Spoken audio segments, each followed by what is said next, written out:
Welcome to the Deep Dive. You've got an idea brewing, something innovative maybe you're itching to bring into the world. That's exactly what we're tackling today. We've sifted through, well, quite a stack of material, everything from innovation strategies to the real nuts and bolts of prototyping. Yeah, a lot there. The goal is to give you the essential knowledge you need. Think of this as your fast track to understanding what it really takes to make innovation happen. Precisely. Our mission today is really to dissect that whole journey of an innovative idea, Right. tracing it from that initial spark, that moment of inspiration, All the way through. all the way through to the practical stuff. Creating a prototype, connecting with the right people to, well, help it flourish. And to guide us, we've got a really rich collection of insights. We're looking at how to foster innovation in the first place. The vital role of intellectual property, can't forget that. Absolutely. The art of building a strong team, some really effective ideation techniques. Plus the groundwork, like business planning, market analysis. The steps in actually developing a prototype. And finally, strategies for engaging those key stakeholders, the people who can make or break it. So, if you've ever felt that pull, that desire to turn an idea into reality, you're definitely in the right place. Okay, let's dive right in then. Ideation first. Sounds good. Ideation. So our sources define this as, well, it's more than just having an idea, right? Right. It's developing it. It's about developing and then clearly communicating those ideas, especially in a business context. Getting it out of your head and into a form others can grasp. Exactly. It's that mental journey from, say, a raw concept to something that can actually be implemented. And interestingly, it often starts with trying to fix something. That popped out at me. You notice that too? Yeah, it often starts with a desire to fix a problem, a frustration. Like working backward from a pain point. And there are different styles of this. That's right. You've got the direct problem solutions, obviously. The straightforward fix. Then there are derivative ideas. That's where you take something existing and, tweak it, adapt it to create something new. Like an improvement or a new application. Exactly. And then there are symbiotic ideas. Okay, symbiotic ideas. That sounds intriguing. Can you maybe give us an example? Sure. Imagine combining, say, the personalized learning you get from AI tutoring software with the collaborative aspect of a physical group study session. Merging digital and physical. Right. That fusion of digital interaction and in-person collaboration to create a totally new learning experience that would be a symbiotic idea, merging distinct concepts. That paints a clear picture. Now, why is this whole area of innovation, why is it so crucial, especially for anyone thinking of starting a business? Well, what's really key here, and our sources emphasize this, is that innovation is basically the engine. The engine? Yeah, the engine for creating new products or services that genuinely meet the ever-evolving needs of the market. It's not just novelty for novelty's sake. It has to solve a real need. Precisely. And innovation also drives improvements to things that already exist. It allows businesses to diversify, stay relevant. And just stay competitive, I suppose. Absolutely. Ensures they remain competitive in what's always a dynamic world. But the path to innovation isn't always smooth sailing, is it? Definitely not. Our sources flag some pretty common bumps in the road. Things like, well, simply not having enough resources. Time, money, people, the usual suspects. Yeah. Then there's risk aversion, that natural tendency to stick with what's familiar, what feels safe. Which can kill innovation dead. Right. And apparently, a lack of diverse perspectives on a team can also really stifle creative thinking. Homogeneity is the enemy of innovation, often. And who hasn't felt the weight of bureaucracy slowing things down? Resistance to change, too. Oh, yeah. From customers, employees, even leadership sometimes. That could be a major obstacle. And this one really resonated with me. Simply not acknowledging employees' contributions. That's a big one. It can really deflate morale and, with it, the flow of new ideas just dries up. It seems a little recognition can go a surprisingly long way. That's a really powerful point.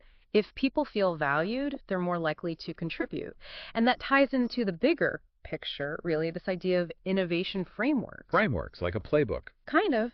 Think of them as structured approaches, almost like a system, to guide the whole innovation process within an organization. Okay. They provide the steps, the methodologies needed to take an idea, figure out its potential, and then actually bring it to life. But in a way that fits the company's goals. Exactly, in a way that aligns with the company's overall strategic direction. So it's not just relying on those random aha moments, which are great, but It's about creating a system. What are the core elements, then, of an effective innovation framework? Well, our sources emphasize several key components. First, you absolutely need a crystal clear strategy and vision. Got it. One that directly ties your innovation efforts to your main business goals. That keeps you focused. Makes sense. What else? Second, a well-defined process and methodology.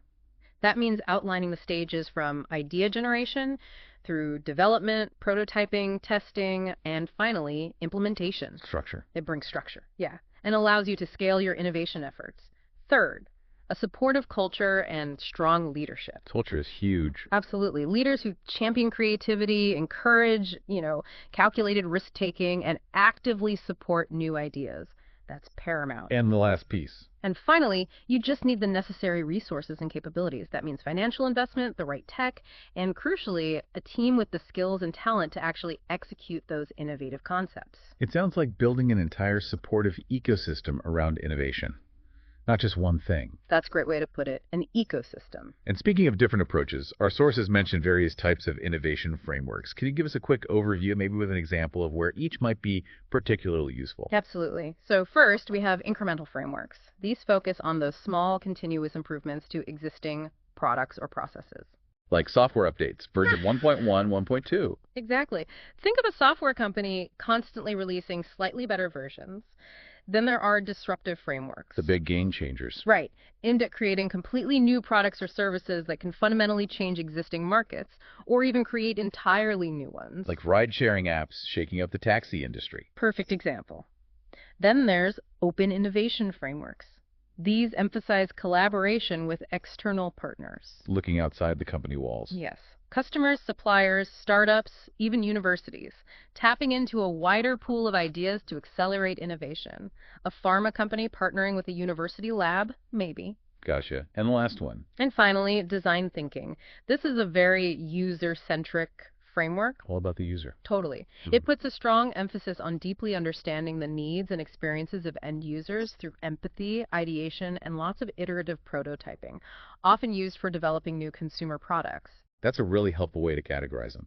Now, before we get too deep into the how-to, our sources also touch on something crucial, the mindset behind all this, the entrepreneurial mindset. Ah, yes, the mindset. Very important. What are some of the defining characteristics there? Well, the entrepreneurial mindset is really a constellation of traits, you could say, things that fuel innovation and building new ventures. Like what specifically? Our sources highlight things like a deep, genuine passion for the idea, perseverance, that grit to keep going when things inevitably get tough. Resilience. Definitely.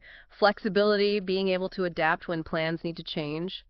A willingness to take calculated risks, not reckless ones, but calculated ones. Of course, creativity is central, along with a generally optimistic outlook.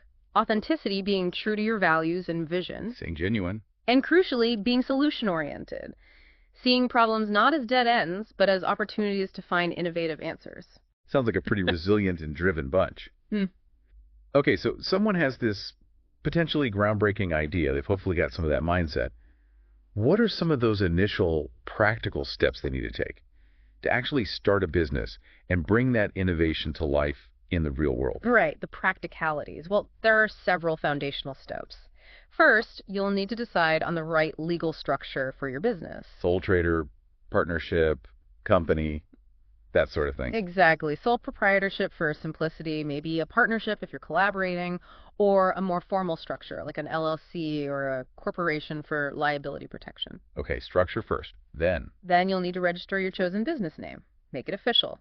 Obtaining the necessary tax identification numbers, federal, state, that's also crucial for legal operation. The boring but essential stuff. Pretty much. Depending on your industry and location, you'll likely need specific licenses and permits to operate legally. Red tape. Can feel like it. Don't overlook business insurance either. Protects you from potential financial risks. Good point. Opening a dedicated business bank account helps keep finances clear and professional. Separate personal and business. Smart. Very smart. It's also wise to have foundational legal documents sorted, like an operating agreement if you have partners or shareholders. Get it in writing. Always. And finally, if you plan to hire employees, you absolutely need to understand and comply with all the relevant labor laws and ongoing statutory regulations. Wow, okay. Might seem like a lot of paperwork. It can be. Yeah. but it's essential for building that solid foundation. What would you say is maybe the most common pitfall people face in these early stages? That's a great question. I think maybe underestimating the time and complexity involved, and sometimes just missing one crucial permit or regulation that comes back to bite you later. Big headaches. Yeah, cutting corners early rarely pays off. So true. Okay, let's talk about protecting that brilliant idea, intellectual property rights, or IPR.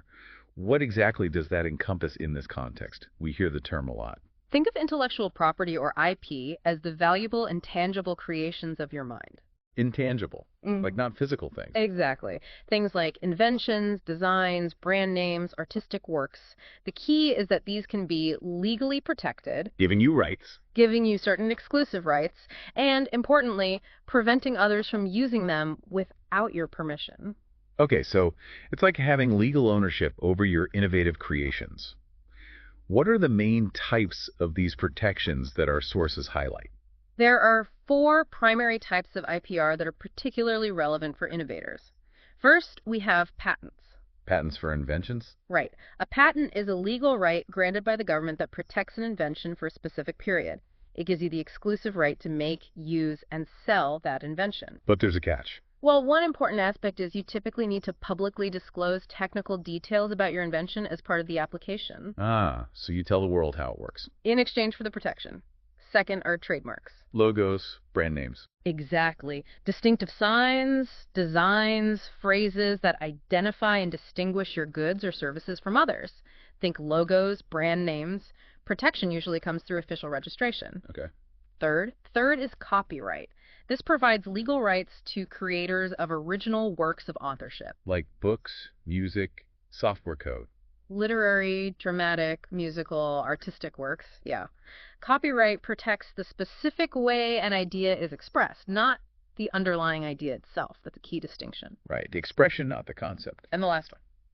And finally, we have trade secrets. These are confidential pieces of information that give your business a competitive edge. Like the Coke formula. Classic example. Or a manufacturing process, a customer list. To be protected as a trade secret, the info must be commercially valuable, known only to a limited group within your organization. Need to know basis. Right. And you must take reasonable steps to keep it secret. Lock it down. That's a really clear breakdown. So depending on what your innovation actually is, one type of protection might fit better than others. Can you give us a quick example?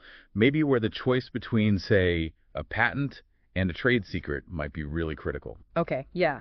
Consider a new super efficient algorithm for, say, data compression. Right. If a company chooses to patent it, they get those exclusive rights for a set period, but they have to publicly disclose how the algorithm works.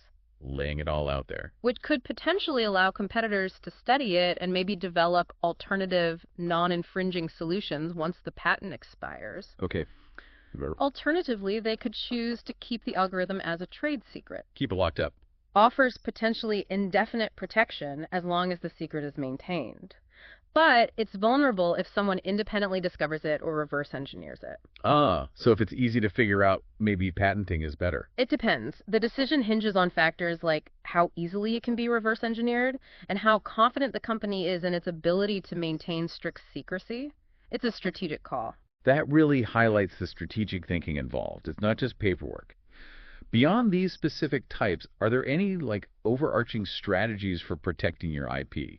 Things that apply generally? Absolutely. Our sources emphasize several key strategies. First and foremost, you need to understand your IP rights. Know what you own and how it's protected under the law. Know your rights. Basic but crucial. Fundamental. Registering your IP patents, trademarks is a key step for legal enforceability. Making it official. Using confidentiality agreements, NDAs, especially when discussing your ideas with external parties, is vital for safeguarding trade secrets. Lock it down before you talk. Exactly.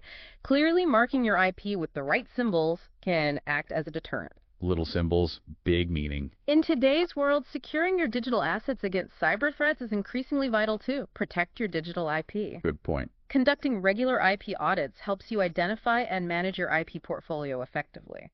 See what you've got. Is it still relevant? Taking stock. And finally, developing an IP strategy that actually evolves along with your business goals. It's not static. It's essential for long-term success and competitive advantage. That sounds like a proactive and definitely ongoing effort.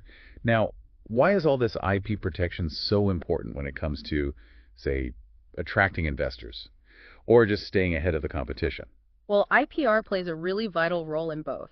For potential investors, strong IP rights signal that your company has a valuable and, importantly, defensible asset. Makes you look less risky. Exactly. It demonstrates a commitment to innovation and protects your market position, making your venture a much more attractive investment opportunity. And sometimes you can even borrow against it. In some cases, yes, IP assets can even be leveraged as collateral to secure financing. Interesting.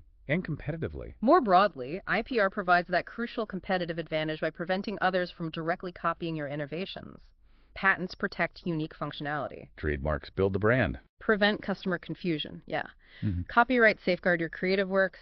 Trade secrets maintain those confidential advantages. So it creates barriers. Exactly.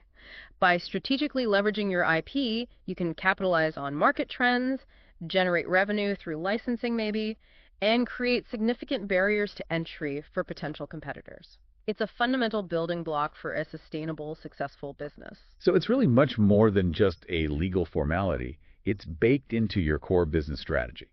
Okay, let's shift focus now. Let's talk about the human element building a strong team.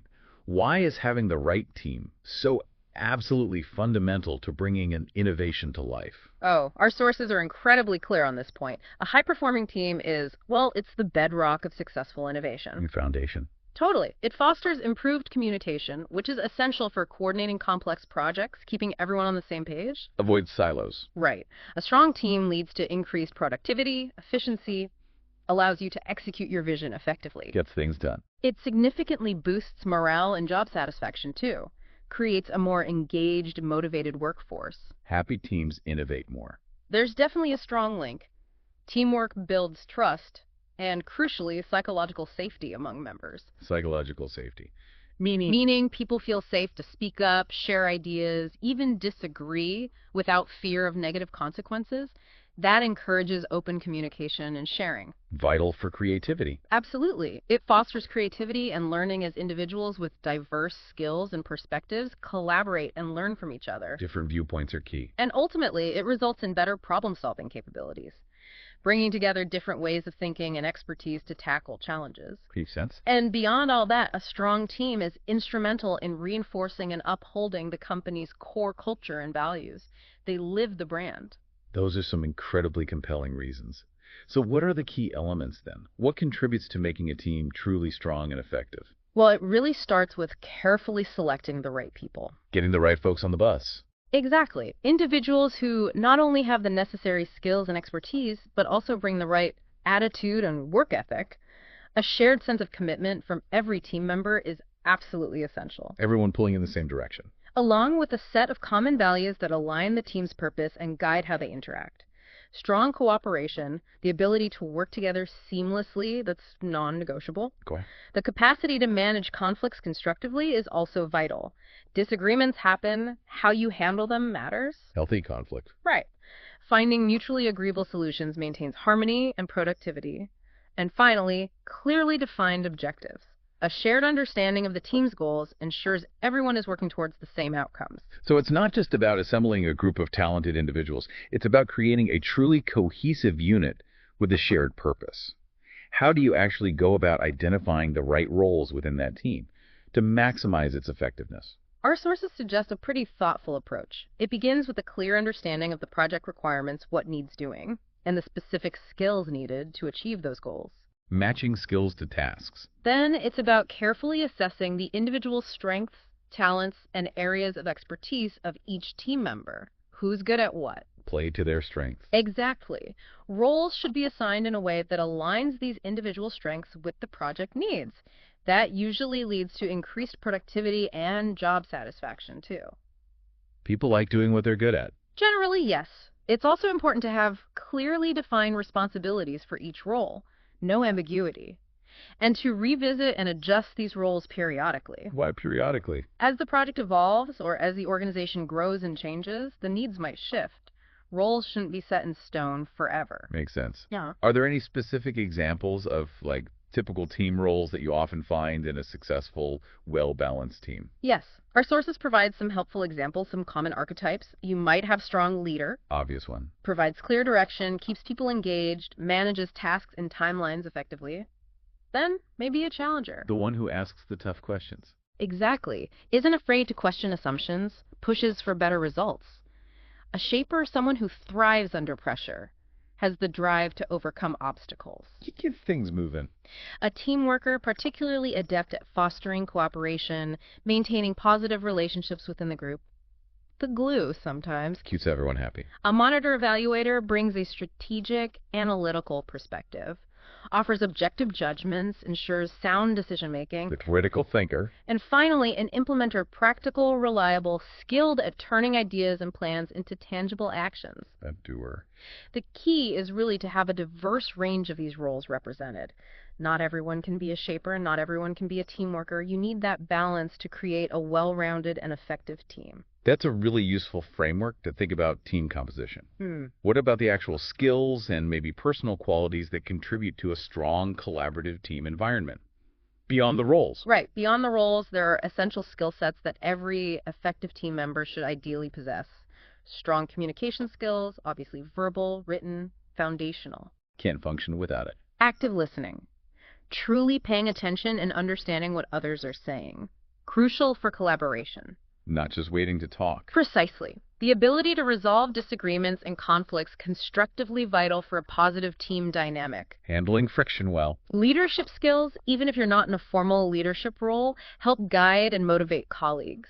Problem-solving skills essential for navigating challenges, finding innovative solutions. And strong organizational skills contribute to efficiency and effective teamwork. Keep things on track. And personal qualities. Just as important. Things like mutual respect among team members, a strong sense of accountability for one's responsibilities, the ability to delegate tasks effectively, Trusting others. open-mindedness to different perspectives, a collaborative spirit, a focus on achieving shared goals, sound decision-making abilities, strong interpersonal skills, effective time management, and a continuous growth mindset, always learning. Wow. It's quite a list. It is. It's this combination of skills and qualities that really makes a team excel. It sounds like a complex but ultimately crucial mix of attributes. And our sources also touch on team dynamics. What exactly are those, and why do they play such a significant role in a team's success? Team dynamics essentially refer to the patterns of interaction, the unspoken rules, the psychological forces that operate within a team. The undercurrents. Kind of. Yeah. They influence its performance and overall cohesion. The individual personalities and working styles of each member can subtly but powerfully affect the team's direction and effectiveness. So what do healthy dynamics look like? A healthy, productive team typically exhibits clear and open communication, a high level of trust among its members. Trust is huge. Essential. A shared understanding and clarity about individual roles and responsibilities, a diversity of perspectives that enriches problem solving. We talked about diversity. Effective mechanisms for resolving conflicts constructively, active listening where everyone feels heard. Feeling heard matters.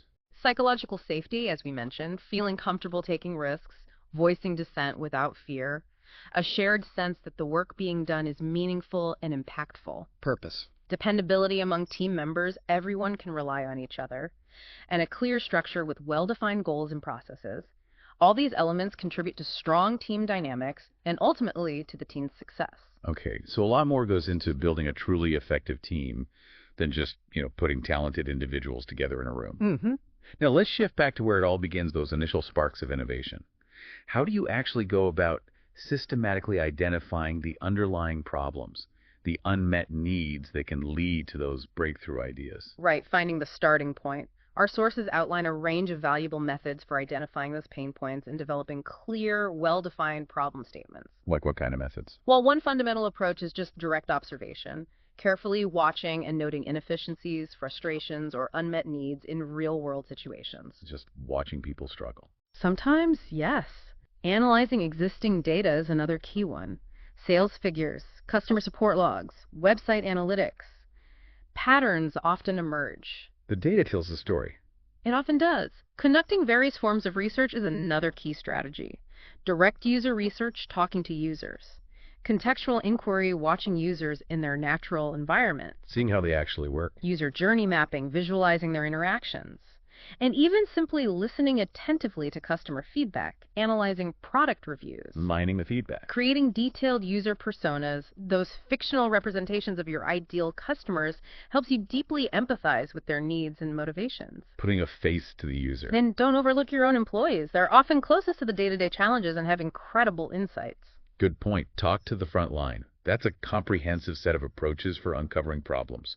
Once you've identified a compelling problem, how do you actually move into generating those initial ideas for potential solutions? Our sources seem to offer a whole toolbox of creative techniques. They certainly do. The crucial first step, though, is to thoroughly understand the problem itself. Don't jump the gun. Define it with precision, gather as much relevant info as possible from diverse sources, clearly identify all the key stakeholders affected by it. You have the full picture first. Once you have that solid, nuanced grasp of the problem, then you can employ a variety of idea generation techniques. Mind mapping is a popular one. Visual brainstorming. Yeah, a visual, nonlinear way to organize thoughts, explore connections around a central idea. Scamper is another. Scamper sounds fun. It's a structured brainstorming technique. Prompts you to look at existing products or problems from 7 different angles. Substitute, combine, adapt, modify, put to another use, eliminate, and reverse. A checklist for creativity. Kind of. Lateral thinking encourages you to move beyond conventional thought patterns, explore more indirect, creative solutions. Think outside the box. Okay. Reverse brainstorming flips the traditional approach. Reverse brainstorming, that sounds really interesting. How does that work? Instead of asking, how do we solve this? You first ask, how could we cause this problem? Or how can we make it worse? Okay. Counterintuitive. Then you take those causes and reverse them to identify potential solutions. It can be surprisingly effective at uncovering novel perspectives. I like that. Yeah. Shakes things up. What else is in the toolbox? Mind mapping, as we mentioned, uses that central idea and branches out with keywords, images, concepts, visually representing interconnected thoughts. Good for visual thinkers. Group creativity techniques harness the diverse perspectives and collective intelligence of a team. Structured brainstorming sessions where all ideas are welcomed initially without judgment. Collaboration is key. Power of the group. Focus groups involve moderated discussions with a small representative group to gather in-depth opinions and insights on a specific topic or problem. Getting direct feedback. Traditional brainstorming is more free-flowing. A group spontaneously generates a large quantity of ideas without immediate evaluation. Quantity over quality, initially. Get it all out there. Our sources also touch on, using your brain in both rational and more unconventional ways. Consciously combining logical, analytical thinking with more imaginative, even absurd approaches to spark truly novel ideas. So it's about finding the right balance between structured thinking and just letting your imagination roam freely, not being afraid to be a bit weird. Exactly. Sometimes the best ideas seem weird at first. Are there any other specific ideation techniques that our sources highlight? Yes. Synectics is a fascinating one. It's a bit more formal. Synectics! Yeah. It focuses on fostering creative problem-solving by establishing unexpected connections between seemingly unrelated concepts. How does it do that? It often uses analogies and metaphors to help participants look at a familiar problem in a completely new light. And it emphasizes a relaxed, non-judgmental environment to encourage that unconventional thinking. Interesting. Using analogies to break mental blocks. Right. The Gordon method, named after its creator William J.J. Gordon, is another problem-solving technique. How's that different? It typically begins with a clear problem statement, but then emphasizes exploring more general concepts related to it, often using triggers or stimuli to provoke new ideas. Unlike the more structured synectics, the Gordon method tends to be more abstract initially. More abstract, trying to uncover fundamental principles. That's the aim. Uncover fundamental principles that can then be applied back to the specific problem. That's quite a diverse toolkit of techniques for generating those initial ideas. Once you've got a collection of raw concepts, maybe from brainstorming or synectics, what's the crucial next step in turning them into something more tangible, more viable? Right, sorting through the pile. The process of developing and refining those initial ideas involves several key stages. First, you need to systematically review and evaluate all the generated ideas. Filter them. Maybe using predefined criteria to assess their feasibility, potential impact, alignment with goals.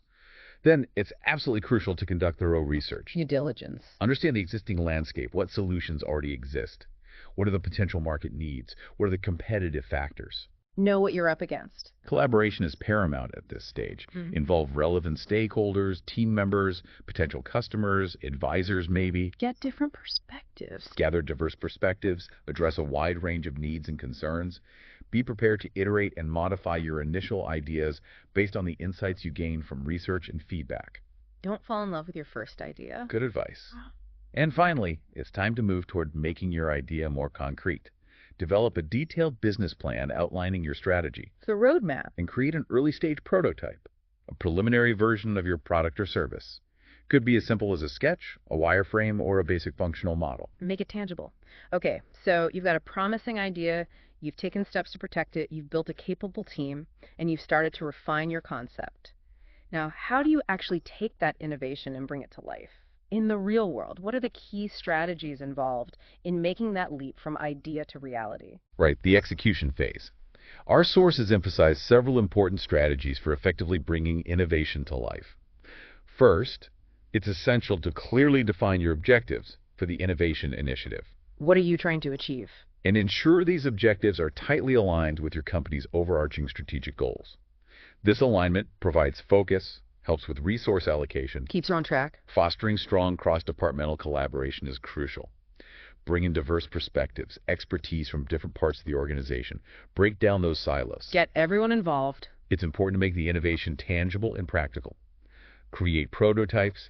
Actively seek input from potential customers to validate assumptions. Refine your offering. Test and learn. Clearly articulating and demonstrating the benefits of your innovation to your target customers. How will it solve their problems or improve their lives? That's paramount for adoption. Focus on the why. Build a compelling business case. Clearly outline the potential value, return on investment, strategic advantages.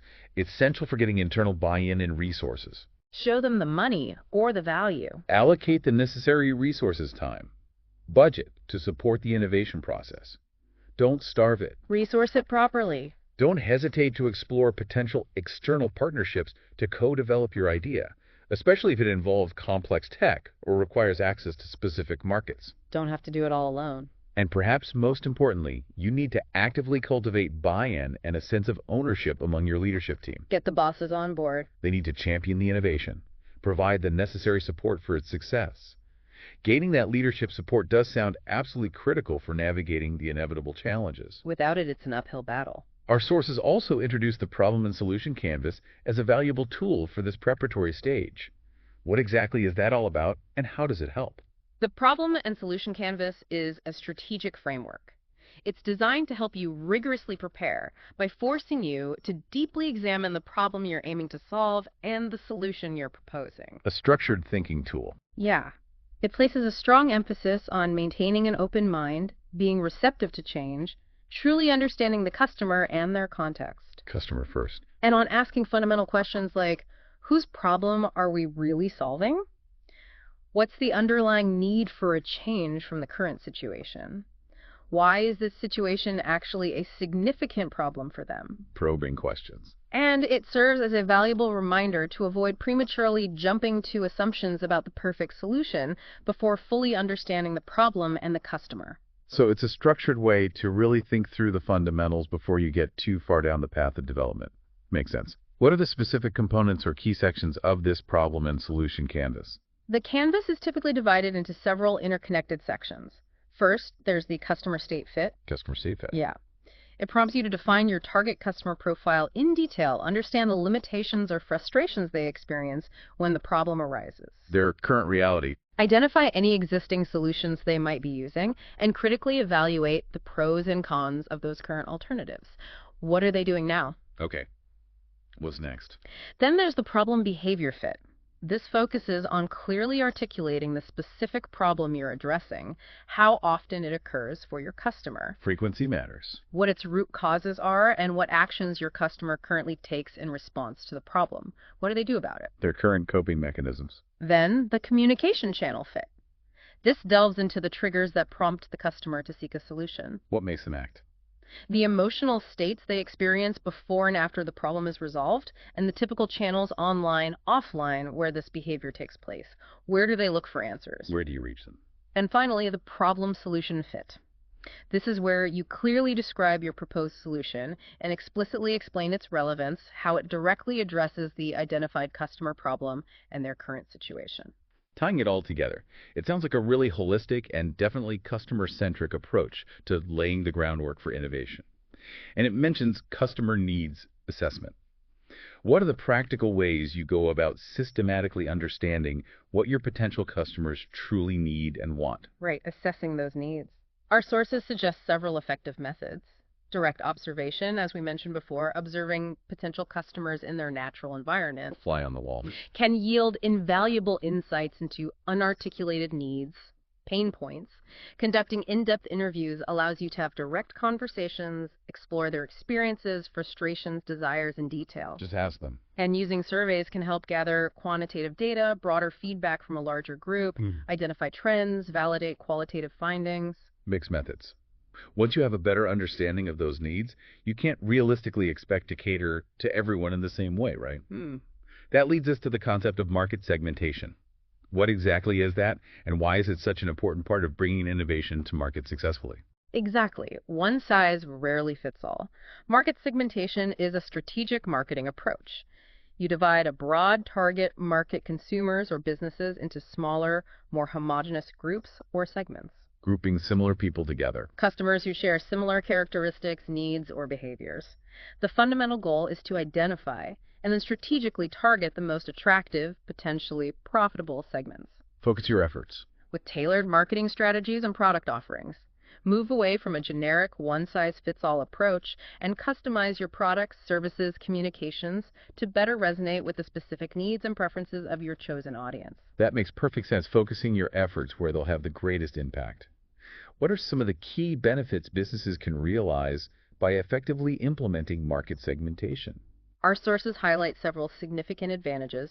It can lead to substantially improved customer satisfaction. Because you're meeting their specific needs. Exactly. You're directly addressing the specific needs and desires of each segment.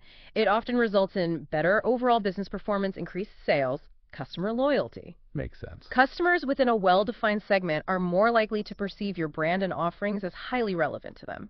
Gives you a distinct competitive differentiator. Stand out from the crowd. And it can dramatically increase the effectiveness and efficiency of your marketing campaigns. Target the right message to the right people who are far more likely to be interested. Less waste. Okay, so it's about more targeted and effective marketing based on understanding different groups within your potential customer base. Now, how do you actually articulate what your innovative product or service is all about, and why a customer should choose it over all the other options? That sounds like the essence of the value proposition. Precisely. Your value proposition is that clear, compelling statement explaining the unique benefits your product or service offers to your target customers. The why you statement. And explicitly states why they should choose it over competing alternatives. It's essentially the core reason why a customer would decide to do business with you. So how do you craft a strong one? You need to clearly identify the key benefits your product or service delivers. Effectively communicate the value of those benefits from the customer's perspective. Customer's view again. Identify a significant problem or need that your target customer experiences. And then directly, convincingly explain how your product or service solves that problem or fulfills that need in a superior way. So it's all about focusing on the customer, their specific needs, and demonstrating how you meet them better than anyone else. How is a value proposition different from a unique selling proposition, or USP? We sometimes hear about that. That's a helpful distinction. A USP typically focuses on a very specific, often singular feature or benefit that clearly differentiates your product or brand from direct competitors. Like the only one that does X. Exactly. It answers the question, what is the one thing that makes you stand out? A value proposition, on the other hand, takes a broader perspective. Focuses on the overall value, the totality of benefits your product or service provides. More holistic. It answers the question, why should the customer choose you? Our sources also mention the value proposition canvas as a useful framework here. A tool for that. Yeah, helps ensure your product or service is truly aligned with and centered around what your target customers genuinely value and need. Okay, so you understand your customer deeply, you've clearly articulated your value. but you're not operating in a vacuum. You need a solid understanding of who else is out there. That's where competitive analysis comes into play. What does a comprehensive competitive analysis involve? Right, knowing the playing field. Competitive analysis is a systematic process.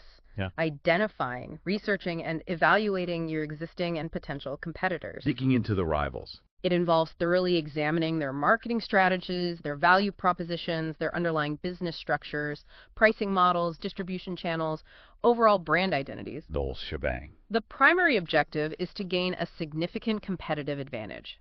Pinpoint areas where your own business can improve, differentiate itself, and ultimately succeed. What are the essential steps involved in conducting a thorough and insightful competitive analysis? Our sources outline several crucial steps. First, clearly identify all your competitors, direct and indirect. Direct being similar offerings, indirect being different ways to solve the same need. Exactly. Then, conduct thorough, in-depth research on each. Pay close attention to their online presence, content, pricing, customer reviews. Snoop around. Next, critically evaluate their strengths and weaknesses, their value proposition, marketing and sales efforts, overall brand positioning. Conducting a SWOT analysis for each key competitor can be particularly insightful here. SWOT them too. Yep. Strengths, weaknesses, opportunities, threats from their perspective relative to you. It's also important to understand how your target customers perceive your competitors. What do customers think of them? And finally, synthesize all that information, derive actionable insights, and then implement strategies to improve your own competitive position and market performance. Don't just gather data, use it. So it's not just about knowing who your competitors are. It's about really understanding their inner workings and how you can strategically position yourself within that landscape. And after you've done all this foundational work, understanding customers, competitors, you need to confirm that there's actually genuine demand for what you're planning to offer. That's where market validation comes in, right? Is anyone actually going to buy this? Exactly. Market validation is that critical process. Gathering evidence and data to determine if there is a viable target market for your proposed product or service. Proof of life for your market. It's about confirming that a sufficient number of potential customers are actually interested in what you're offering and are willing to pay for it before you commit significant resources to full-scale development and launch. De-risking it. What are the key steps businesses should take to effectively validate their target market? Our sources suggest several important steps. First, clearly define and assess your own core business goals. What does success look like for you? Start with your own objectives. Then, conduct research to gauge online interest. Keywords, topics related to your offering. Use search engine trends, analytics. Is anyone looking for this? See if there's buzz already. Develop specific, well-structured test questions designed to uncover potential customer needs and pain points. What do you need to find out? Smart questions. Identify and recruit participants from your target market to engage in interviews or surveys. Find the right people to talk to. Get feedback from the source. Conduct those interviews or distribute surveys to gather direct feedback, valuable insights. Carefully analyze the data you collect. Understand the level of interest, the key takeaways. Look for patterns. And finally, consider actually testing your product or service in a limited way. A/B testing features, maybe alpha testing internally, or launching a beta program with a select group of your target audience. Get real-world feedback before the big launch. Exactly. So it's a blend of desk-based research and actually getting out there, interacting directly with potential customers to really gauge their interest. And as you're navigating all these aspects of building a business around your innovation, there's another crucial layer to consider. Regulatory and legal considerations. What exactly does that encompass for a new venture? Sounds important, but maybe a bit dry. Important, definitely. Maybe not the most exciting part, but critical. This refers to the entire landscape of laws, regulations, legal requirements that govern how your business must operate. The rules of the game. It's absolutely essential for building a sustainable, legally sound business and for proactively minimizing the risk of costly penalties, legal disputes. Ensuring full compliance with all applicable laws where you operate or sell is paramount. Stay on the right side of the law. Regulatory compliance is a fundamental aspect of overall risk management.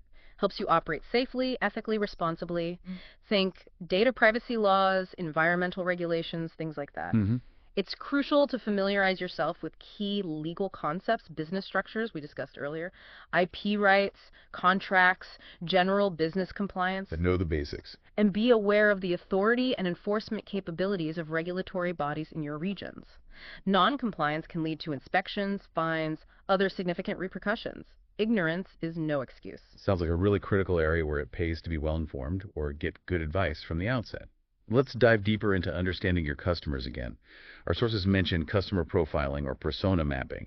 What exactly is that, and why is it such a valuable tool for innovators? Right. Getting specific about the customer. Customer profiling, or persona mapping, is a strategic marketing technique. It involves systematically gathering and analyzing data about your existing and potential customers. Digging into the data. To create a detailed, comprehensive picture of your company's ideal customer, you can develop these profiles for your overall customer base or for specific segments within it. Creating archetypes. Kind of. The primary goal is to gain a deep, nuanced understanding of your customer's needs, pain points, behaviors, motivations, goals.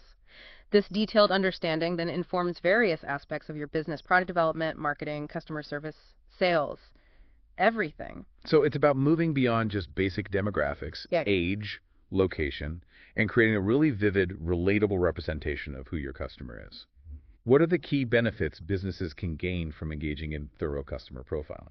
The benefits are substantial, really far-reaching. It allows you to truly understand your customers on a much deeper level than just surface data. Get inside their heads. This understanding then enables you to personalize your marketing messages, your product offerings, your overall customer experience.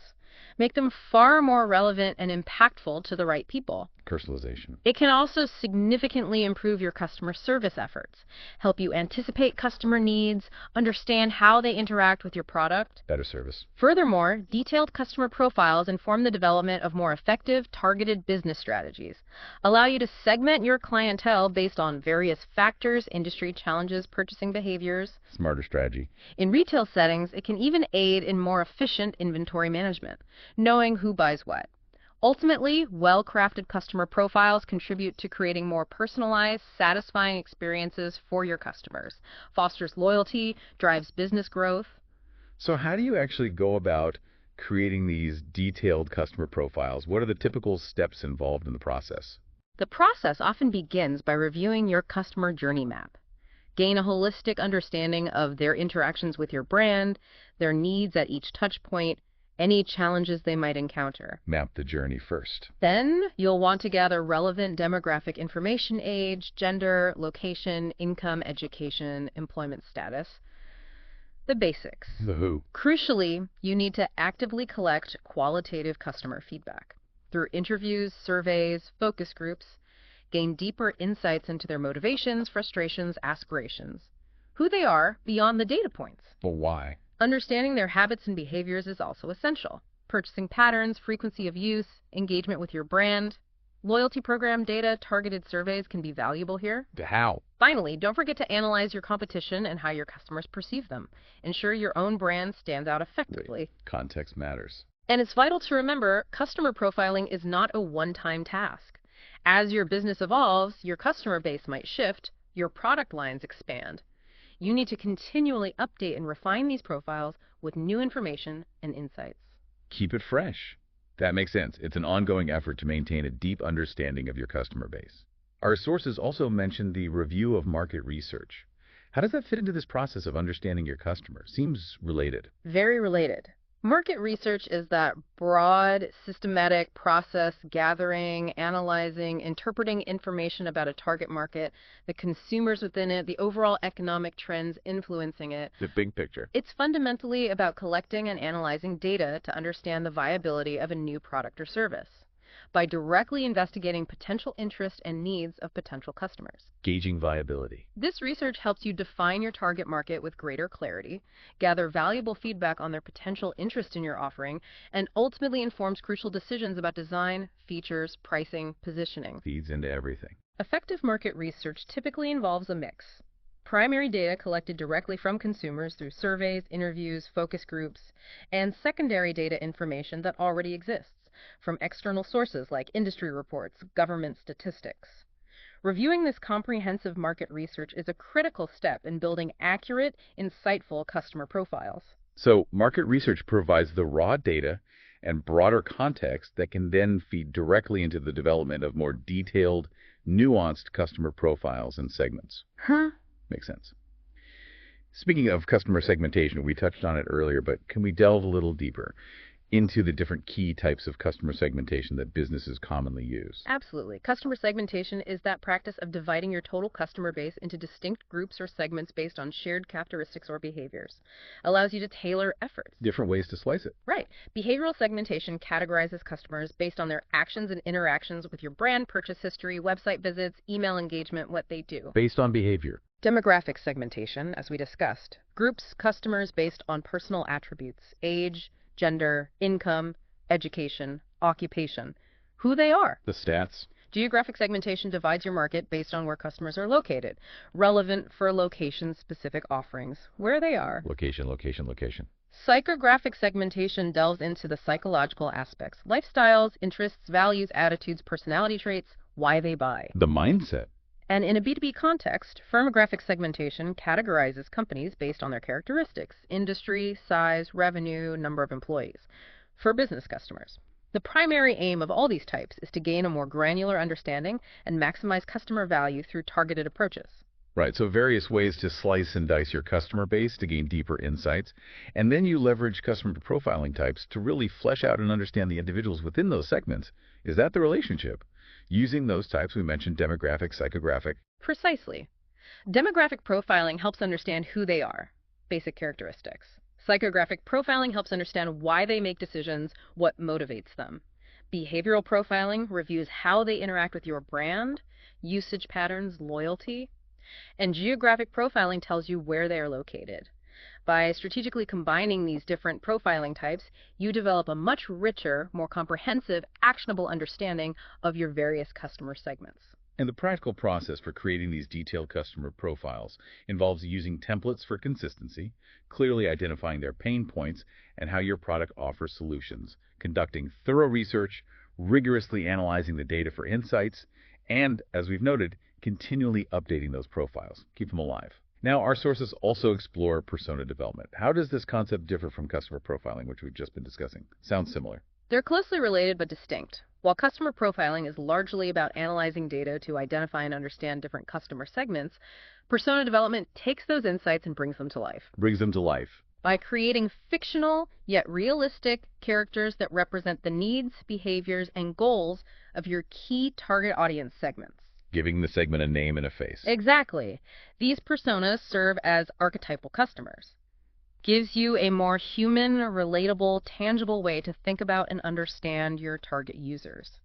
This human-centered approach is incredibly valuable in various aspects: marketing, product design, feature prioritization, even interacting with partners. So instead of just referring to segment A or a 35-year-old tech-savvy professional, you might develop a persona named Alex with specific motivations, frustrations, career goals, maybe even a picture. Precisely. Makes it much more concrete and easier for teams to empathize with. What are the typical steps involved in developing these detailed personas? The process usually begins with a thorough analysis of all the customer research data you've gathered, surveys, interviews, etc. Look for recurring patterns, key characteristics that define your different user groups. Find the common threads. Next, synthesize these insights into a manageable set of personas, typically representing your primary target audience segments. Don't need dozens, usually. Keep it focused. For each persona, create a detailed profile document. Include demographics, background, typical daily activities, their specific goals related to your product service, relevant skills, tech abilities, general attitudes, values, the environment they operate in. Paint a full picture. It's often helpful to develop a consistent template for these persona profiles. Ensures you capture all the essential info in a structured way. And what are the key benefits businesses can realize by going through this process of persona development? Why bother creating these fictional characters? Developing well-defined personas offers a multitude of benefits. They provide a powerful focal point for discussions and decision-making across different teams. Ensures everyone has a shared understanding of the target user. Common ground. They help you effectively prioritize product features and development efforts. By clearly revealing the frustrations and pain points of your target users, it clarifies what's most important to them. Helps focus development. And for projects involving multiple distinct user groups, personas help represent these diverse needs in a concise, manageable way, typically consolidating into around 4 to 7 key profiles. Avoids getting lost in too much detail. Where do you actually source the raw data and information you need to create these realistic and insightful personas? Where does the info come from? You can gather valuable data from both your existing users and from potential users who fit your target profile. For existing users, conducting in-depth user interviews is incredibly effective. Uncover motivations, behaviors, pain points directly. Talk to current customers. Reviewing records of help desk calls, analyzing website feedback, user reviews, examining data from customer surveys, purchase history, all provide critical insights. Mine existing data. For potential users who haven't interacted with your product yet, you might start by brainstorming based on your initial market understanding and the intended purpose of your innovation. Educated guesses. Initial hypotheses, yeah. Gathering input from internal stakeholder sales, marketing teams who interact directly with potential customers can also be very helpful in forming those initial ideas about your target audience. CAP internal knowledge. So it's a combination of direct engagement, leveraging existing data, and the knowledge within your organization. What are the key elements that you typically find included in a well-structured persona profile document? What makes a good one? A comprehensive persona profile typically starts with that foundational research we discussed. Then, segment your audience based on relevant factors like demographics, key behaviors. The analysis first. The profile itself should include a descriptive name for the persona, often a representative image to make them feel more real. A brief biographical summary helps contextualize their background. Give them a story. You'll then define their key background characteristics, their primary goals related to your product service, and a clear articulation of their key motivations and frustrations. Why do they do what they do? What stops them? Goals and roadblocks. It's also helpful to add other relevant details, skills, technical proficiency, types of technology they use, maybe even a memorable quote that captures their perspective or a key pain point. The soundbite. And as we briefly mentioned earlier, there are now even AI-powered tools that can assist in generating initial personas based on the data you provide. Something to potentially explore. Interesting to see AI entering that space. Now, as you're collecting all this valuable customer feedback, perhaps through persona research or beta testing, and potentially getting a long list of feature requests, you obviously can't implement everything at once. That brings us to the critical process of prioritization. How do you effectively decide which features or requests to focus on first? Seems tough. It is tough, but essential. Prioritization is absolutely key for effectively allocating your limited resources, time, money, developers, and ensuring you're addressing the most critical needs and opportunities first. Focus on what matters most. When it comes to customer requests, a common and effective approach is to prioritize based on urgency and impact. Urgency and impact. How so? For example, requests for fixing critical bugs that prevent customers from using your product at all, that's likely your first priority. Showstoppers. Fix those. High priority might be issues that significantly slow down or impede key functionalities. Major pains. Medium priority could be troubleshooting questions or minor inconveniences that don't prevent core use. Annoyances. And low priority might be non-urgent inquiries or nice-to-have feature requests that don't significantly impact the current user experience. Future ideas? Maybe. So a clear ranking system. What are the best practices? Best practices include establishing clear, transparent criteria for how you rank requests. Everyone understands the rules. Regularly reviewing and adjusting priorities based on new info and changing market conditions. It's dynamic. Revisit the list. And having a defined process for escalating issues that aren't being addressed within a reasonable time frame. Make sure things don't fall through the cracks. That makes logical sense, addressing the most pressing needs first, and having a clear system for making those decisions. Our sources also briefly mention customer selection. How does that concept relate to all the detailed customer profiling and segmentation work we've been discussing? Sounds like choosing your customers. In a way, yes. Customer selection is really the overarching strategic decision. Which specific customer base or segment does your business intend to target and serve? The big strategic choice. Customer profiling and market segmentation are the data-driven tools and analytical processes that provide you with the deep understanding of those potential customer bases. They inform and guide your customer selection strategy. So selection is the who you aim for. And profiling and segmentation provide the crucial why and how to best reach and serve them effectively. Selection is the decision. Profiling segmentation is the homework that informs it. Okay, so selection is the strategic decision, and profiling and segmentation provide the detailed insights to back it up. Got it. Now, once you know who you want to reach, you need to actually establish lines of communication. Our sources list a variety of communication channels. What are some of the key options businesses typically utilize? How do you talk to these chosen customers? The range of communication channels available today is quite extensive, spans both traditional and digital methods. Traditional channels include, direct phone communication, email correspondence. Big classics. Modern digital channels encompass live chat functionality on your website, dedicated online support portals, various social media platforms, Where people are now? text messaging services, even video communication tools. And depending on your specific target audience, the nature of your product, the message, even more personalized methods like handwritten notes can be surprisingly effective in certain situations. Going old school can stand out, sometimes. The key is to carefully select the channels where your target audience is most likely to be active and receptive. Meet them where they are, and then tailor your communication style and content to best suit each specific channel. Don't blast the same message everywhere. Makes sense meeting your customers where they are and speaking their language. Now, let's circle back briefly to the importance of understanding the competitive landscape. We discussed competitor analysis as a broad process earlier, and our sources also introduced the idea of competitor profiling. Is that essentially the same thing, or does it have a slightly different focus? Sounds very similar. They are closely related, often intertwined, but they do have a slightly different emphasis. Competitor analysis is that broader, overarching process identifying, researching, evaluating competitors to understand their strategies, strengths, weaknesses in the overall market context. The big picture view. Competitor profiling is a more specific, detailed activity within that larger analytical process. It focuses on creating in-depth profiles of individual key competitors. Zooming in. Delving into their specific offerings, marketing tactics, pricing structures, customer base, overall business model. Think of competitor profiling as creating a detailed report card for each of your main rivals. What are the essential steps a business should take to create insightful and actionable competitor profiles? How do you build that report card?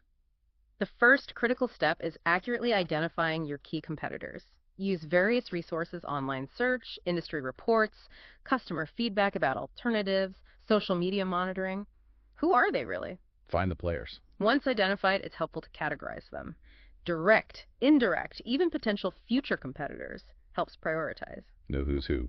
Next, systematically collect, organize, and critically evaluate relevant data on each. Analyze their products, pricing, marketing, sales approaches, business processes. Dig deep. Gather the intel. Conducting a SWOT analysis specifically for each key competitor, examining their strengths, weaknesses, opportunities, threats from their perspective can provide valuable insights. Turn the SWOT lens on them. Finally, synthesize all that information into a well-structured profile for each competitor. Summarize key data points. Highlight their most significant strengths and weaknesses relative to you. Make it usable. What are some of the key benefits a business can gain from having these detailed competitor profiles readily available? Why do the work?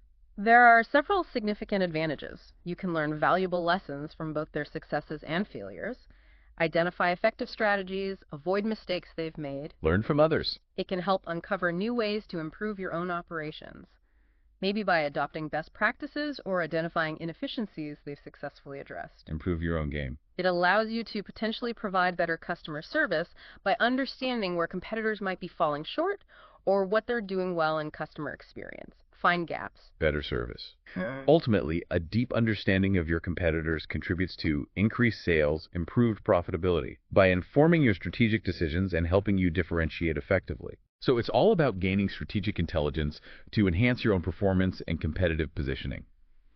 And a core analytical tool that we've mentioned a few times now in this discussion is SWOT analysis.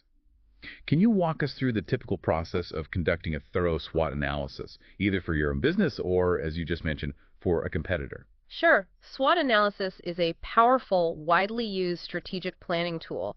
Evaluates internal strengths and weaknesses and external opportunities and threats. The 4 quadrants. Exactly.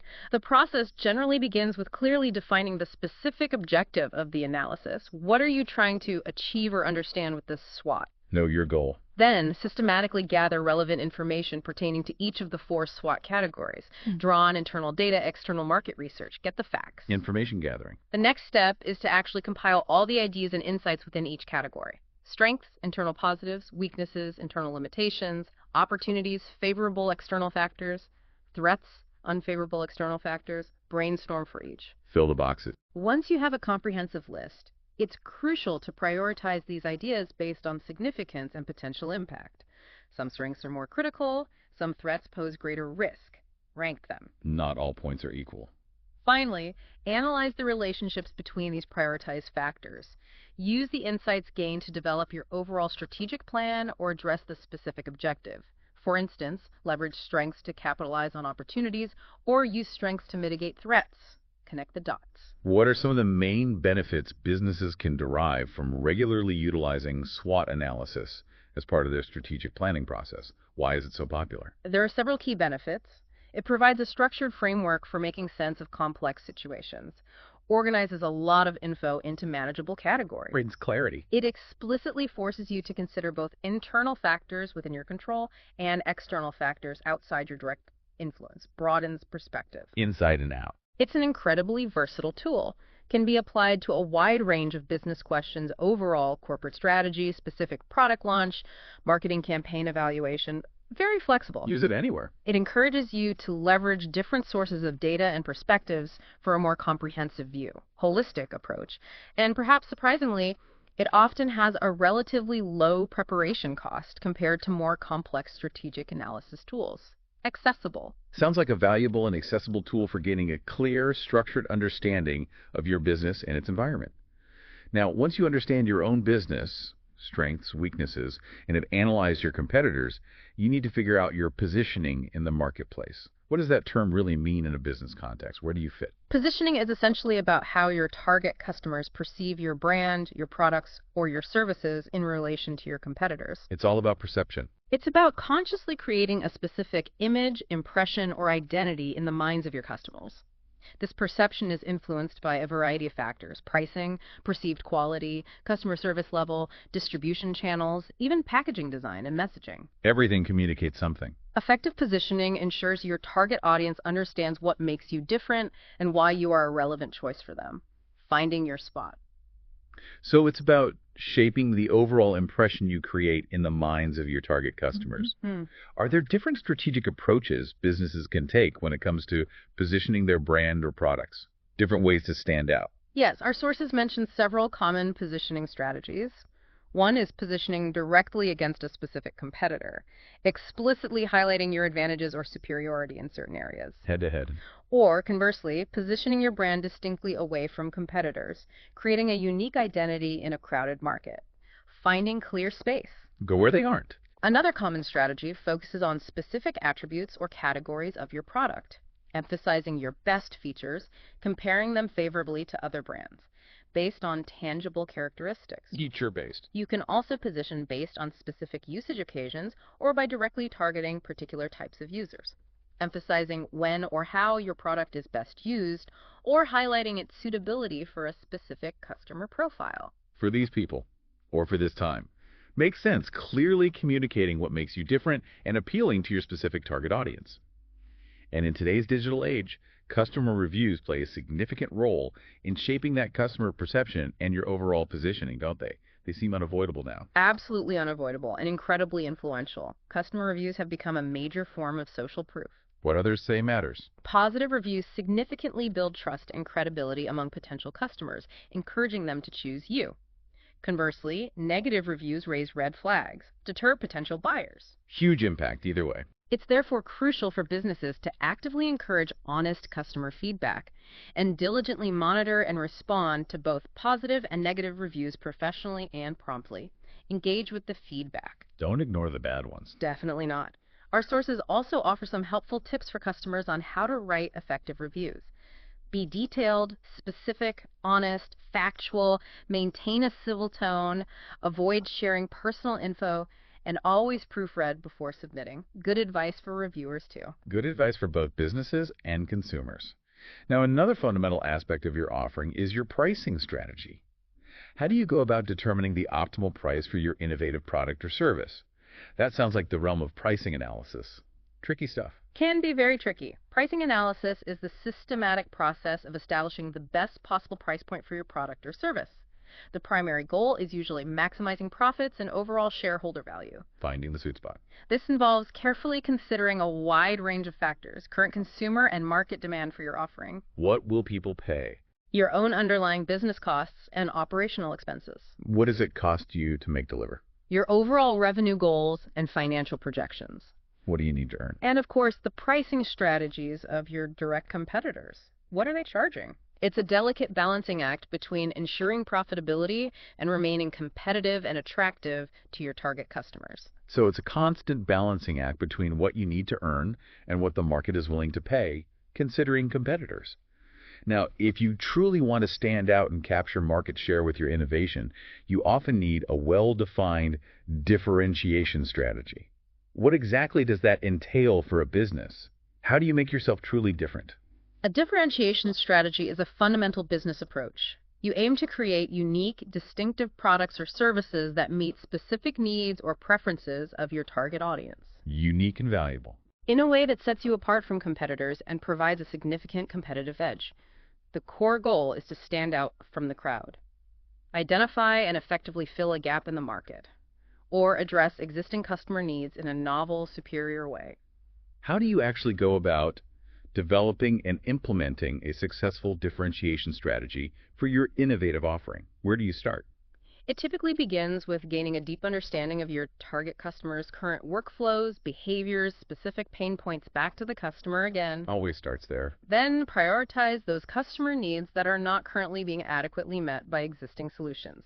Where are the real gaps? Find the unmet needs. Next, systematically map your current product features and planned services against these top customer needs. Identify areas where you can offer something truly unique or significantly better. Align features to needs. It's also crucial to actively look for new, innovative ways to differentiate, not just the core product, but maybe your marketing message, customer service approach, the entire customer experience. Differentiate the whole package. Finally, carefully analyze your own business's inherent strengths and weaknesses. Strategically leverage those strengths to enhance the perceived value and distinctiveness of your offering in the eyes of your target customers. Play to your strengths. Are there specific factors or attributes businesses can focus on to effectively differentiate their products or services in the marketplace? What are the levers you can pull? Yes, there are several key factors. Offering superior product quality is a common one. Developing innovative, user-centric design. Implementing a unique, value-driven pricing strategy. Price is a differentiator. Can be, providing distinctive features and functionality competitors lack. Leveraging cutting-edge technology. Building a strong, recognizable brand identity. Even focusing on innovative, appealing packaging can differentiate. Lots of options. And what are some of the priming benefits a business can reap from having a well-articulated and effectively executed differentiation strategy? Why go to the trouble? A successful differentiation strategy can lead to increased brand loyalty among customers who value your unique offerings.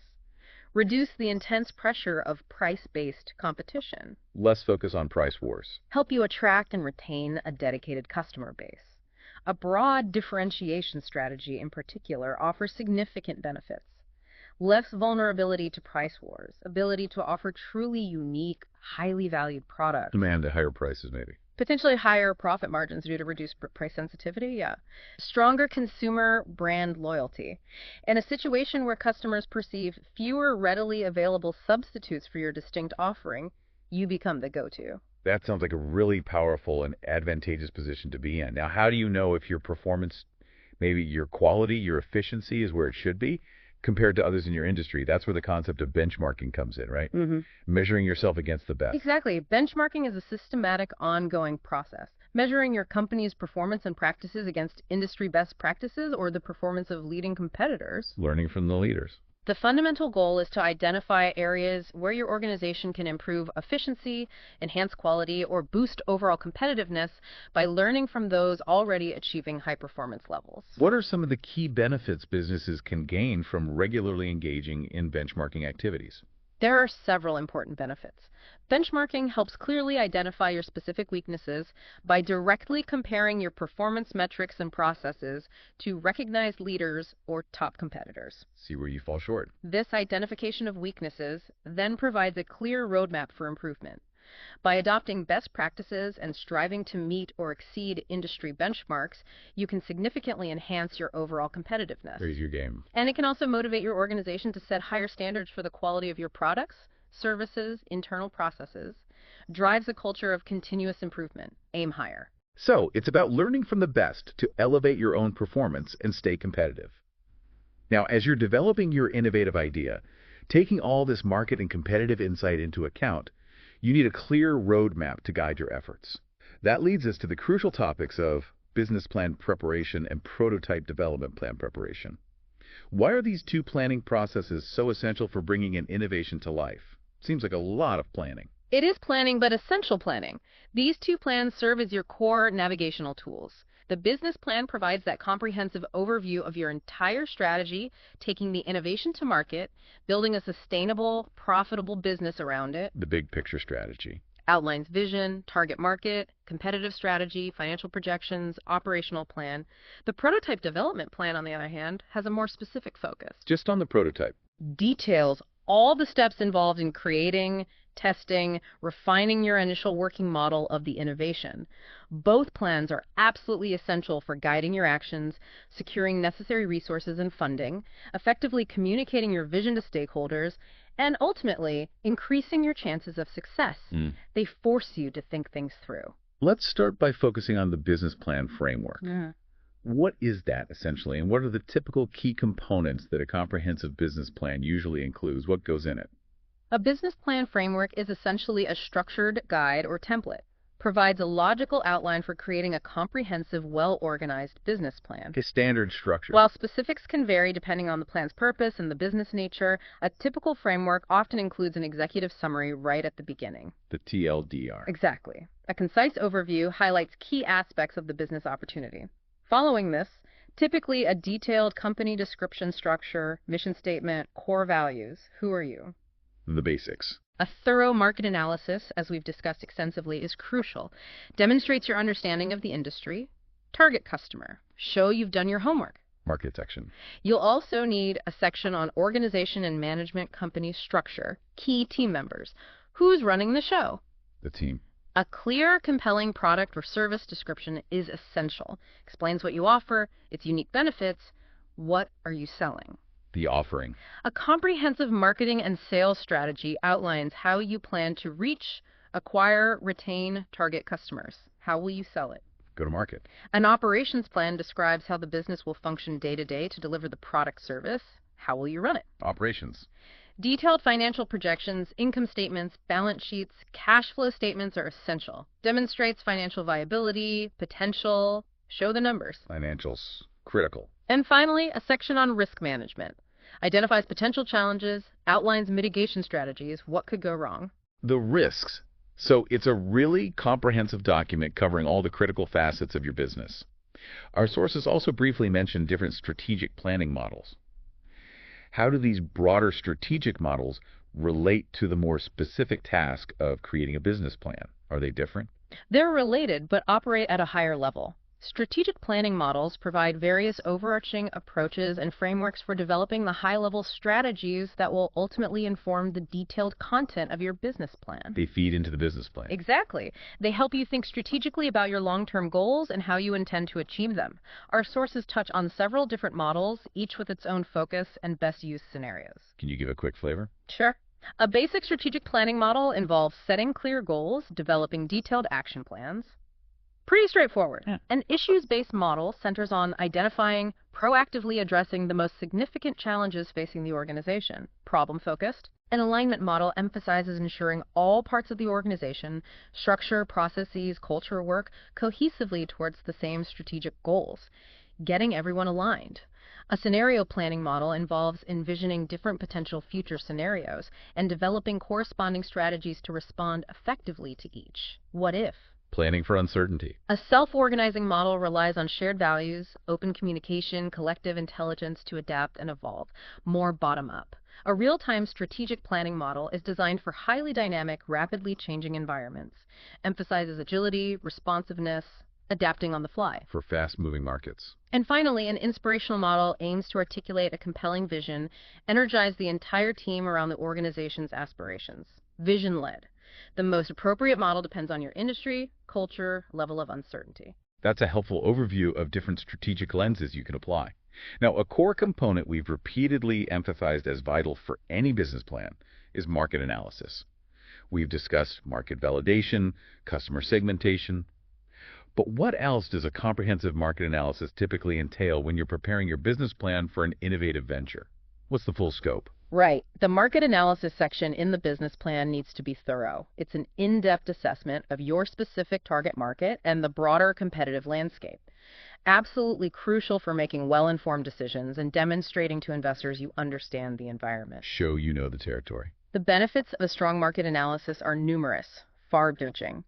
From gaining a clear understanding of market size, growth trends, key characteristics, to identifying potential opportunities you can capitalize on and potential threats you need to prepare for. Opportunities and threats. It helps strategically differentiate your business, significantly reduces risks associated with launching something new, allows you to tailor offerings more effectively, helps analyze successes and failures of others. Learn from the market. Optimizes marketing and sales strategies, enables identifying and reaching new segments, allows continuous monitoring of market performance, and can even provide early signals if you need to pivot your direction. It's foundational intelligence. What are the 6 main steps our sources outline for conducting a comprehensive and effective market analysis for the plan? Our sources highlight 6 key steps. First, conduct thorough research on your overall industry dynamics, trends, major players. Understand the big picture. The industry context. Second, meticulously analyze your direct and indirect competitors, as we discussed. Understand their strengths, weaknesses, strategies. Know the competition. Competitor deep dive. Third, identify significant gaps or unmet needs in the existing market that your innovation could potentially fill. Find the opening. Market gaps. Fourth, clearly and precisely define your specific target market demographics, psychographics, needs, behaviors. Who are you serving? Target market definition. Fifth, identify potential barriers to entry you might face when trying to enter this market, high capital costs, regulatory hurdles, establish competitor advantages. What obstacles exist? Barriers to entry. And finally, develop a deep understanding of your target customers, their problems, current solutions, purchase motivations. Back to the customer, always. Customer understanding. All that detailed research then provides the essential foundation for clearly articulating what you're actually offering. That's where the product service description comes in within the business plan. What are the key elements a compelling product or service description should include? How do you describe your thing? A well-crafted product service description is essentially marketing copy. Clearly, persuasively explains your offerings to potential customers, investors, whoever reads the plan. Selling the idea. It should go far beyond simply listing technical features. Focus instead on clearly articulating the benefits your product service provides. How does it solve a problem, fulfill a need, improve the customer's life? Benefits over features. Make sure to clearly state the name, thoroughly describe key features and functionalities. But the most crucial part is directly addressing the fundamental questions a potential customer or investor will have. What is it? When? Where might they use it? Why would they need it? And how does it work? How do they use it? Answer those core questions with a focus on customer benefits for a compelling description. So it's about answering all their key questions while really highlighting the value proposition again. Do our sources offer any specific tips for writing product or service descriptions that are particularly effective, especially in a business plan context? Absolutely. Start by directly relating features to the specific interests, needs, pain points of your target audience as defined in your market analysis. Show the connection. Make it relevant. Carefully determine the appropriate format and length based on where it appears. The business plan description might be more detailed than website copy. Tailor it. Right, context. Use clear, concise, easy-to-understand language. Avoid unnecessary jargon or overly technical terms unless your audience demands it. Clarity is key. Keep it simple. As emphasized, always focus on benefits, not just features. Provide concrete examples to illustrate benefits in real-world terms. Make it tangible. Show, don't just tell. Whenever possible, incorporate quantifiable evidence or data to back up claims. Build credibility. Numbers talk. Proof points. Consider storytelling techniques to create an emotional connection. Make it memorable. Weave a narrative. Engage imagination using vivid sensory words, descriptive language. Make it come alive. Paint a picture. Include testimonials, reviews, press mentions if you have them, even early ones. Builds trust, social proof. And finally, always proof meticulously before finalizing. Ensure clarity, accuracy, professionalism. Polish it. Great actionable advice for crafting compelling descriptions. Once you have a clear understanding of what you're offering, you need a plan to get it into the hands of your customers. That's where your marketing and sales strategy comes into play in the business plan. What are the fundamental considerations here for an innovative product or service? The very foundation of a successful marketing and sales strategy lies in that deep, nuanced understanding of your specific target audience. Know your customer again? Who they are, their needs, challenges, where they spend time online, offline, how they make purchasing decisions. Based on this understanding, develop a clear, concise, compelling message. The core message. Effectively articulates the problem you solve and how your innovative product service provides the ideal solution. Finally, strategically select the most appropriate marketing and sales channels. Where to deliver the message. The platforms, mediums, routes to market, where your target audience is most likely to be receptive to your message, where you can effectively reach and engage them. It's about audience, message, and channel alignment.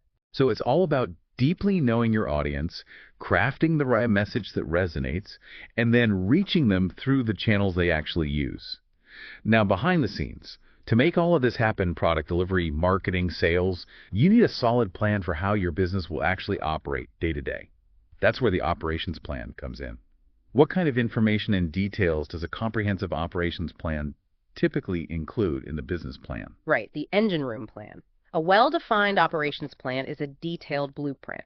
Outlines how your business will function day to day to effectively achieve its overall strategic goals and deliver your product service. How the work gets done. Essentially describes the core processes and activities involved in producing, delivering, supporting your offerings.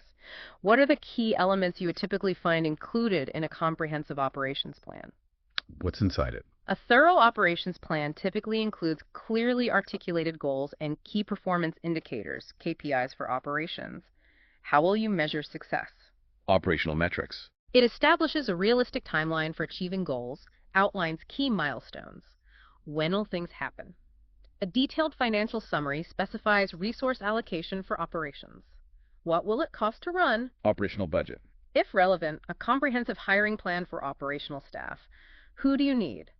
Details the specific strategies and tactics used to achieve operational objectives. How will you do it? The how-to. It should identify critical assumptions being made and potential risks that could impact operations, along with contingency plans. What could go wrong operationally? Defines key metrics tracked to monitor performance. How are we doing? And may outline next steps for future operational development, improvement, continuous improvement. Sounds like the essential behind-the-scenes roadmap for how your business will actually run and deliver on its promises. And of course, to ensure the long-term viability and attractiveness of your venture, especially to investors, you need to look ahead financially. That brings us to financial projections and analysis. What does this critical component of business planning involve?